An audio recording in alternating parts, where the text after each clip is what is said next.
Welcome back, beer tubers. Time to take a look at Great Divide's 19th anniversary ale. This one's a bit different from the past few years where they've been doing oak-aged pale ales. It's still a pale ale though, but this time it's an ale brewed with birch syrup aged on birch chips, which is pretty cool. So a little something different this year.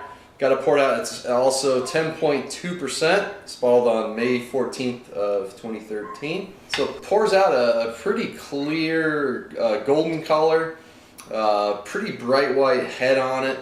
So it looks like a pale ale with some legs to it for sure. Let's get the aroma. Ooh, yeah, it's definitely got some hops in there. It's definitely, you can tell this was a pale hoppy beer. A lot of fruitiness to the aroma. A sweet orange, like a mandarin orange. Get a little bit of like a mango. Some apricot in there as well. Maybe a touch of peach. You're getting a little bit of a woody earthiness to it as well.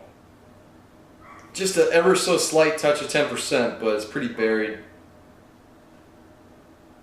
Yeah, so smells mostly on the hoppy side, but you're getting this little kind of earthy, sort of slight sweetness to it as well. Some breadiness coming through from probably the base malt. So it's a pretty interesting smell. Let's dig in. Cheers.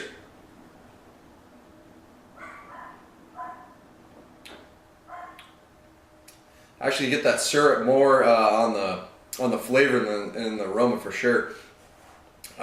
It tastes more like an American style, like pale / blonde barley wine, if anything, on the flavor.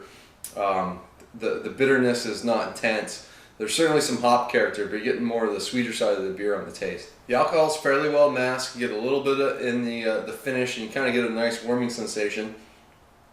But it's pretty easy drinking 10% beer, all things considered. It's a bit on the sweet side, but there is a little bit of a bitterness to it underneath to keep some balance to the beer.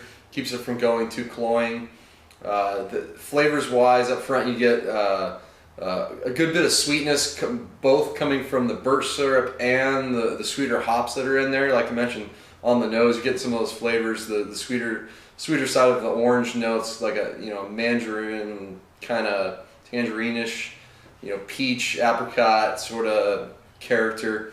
Little stone fruits up front, and then midway through you start to get some of the sweeter, like caramel, probably the more like earthier caramel from the birch. The finish is where I get a touch of bitterness. I get some tannins coming from the wood as well, and then the alcohol's drying out the beer nicely. So definitely the more I drink it, the more I'm getting that syrup character on the finish.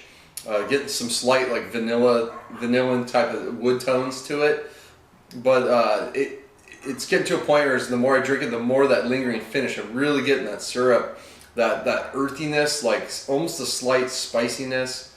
Kind of hard to describe, but it definitely has a syrupy sort of edge that you kind of would expect from like a maple syrup, but this is definitely on the earthier side, maybe not quite as sweet.